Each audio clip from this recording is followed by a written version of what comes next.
Lyari town में municipal commissioner Hammad L D Khan मेहनत कशों के जायज़ हुकूक और मफादात का तहफ़्फ़ुज़ करते चले आ रहे हैं और यही वजह है उन्होंने छुट्टी वाले दिन भी एक इजलास का इनेकाद किया जिसमें टाउन्स के रिटायर मुलाजमीन जितने भी पेंशनर हैं उनका तमाम तर रिकॉर्ड फौरी तौर पर तैयार करके पीर को लोकल गवर्नमेंट और रीजनल डायरेक्टर के हवाले करने की हिदायतें जारी की। उनका कहना था कि ये फौरी तौर पर पेंशनर को हम सहूलत फराम करेंगे, उनके दर चूल्हे बंद हो चुके होते हैं, लिहाजा उनमें कोई रुकावट बर्दाश्त नहीं की जाएगी। इस मौके पर अकाउंट ऑफिसर और महकमा जाती अफसरान मौजूद थे जिनसे रिकॉर्ड की तलबी और अकाउंट ऑफिसर को ताउन करने की लिए मुकम्मल तौर पर हिदायतें जारी कर दी गई हैं, जिससे इस बात का अंदाज़ा हो सकता है कि लियारी टाउन में नौजवान म्यूनसिपल कमिश्नर हम्माद एंडी खान रिटायर मुलाजमीन टाउन्स के जितने भी हैं उनके पेंशनर खुसूसन उनकी फौरी तौर पर तमाम कागजात को मुकम्मल करके फराम करना चाहते हैं। यकीनी तौर पर लियारी टाउन में चेयरमैन नासिर करीम हो या नौजवान म्यूनसिपल कमिश्नर हम्माद एंडी खान,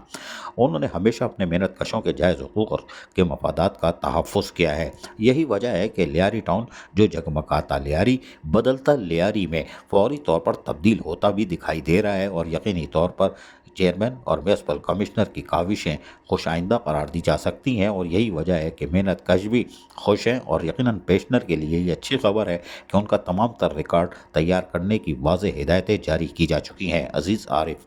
KBS बलदियाती न्यूज़, कराची।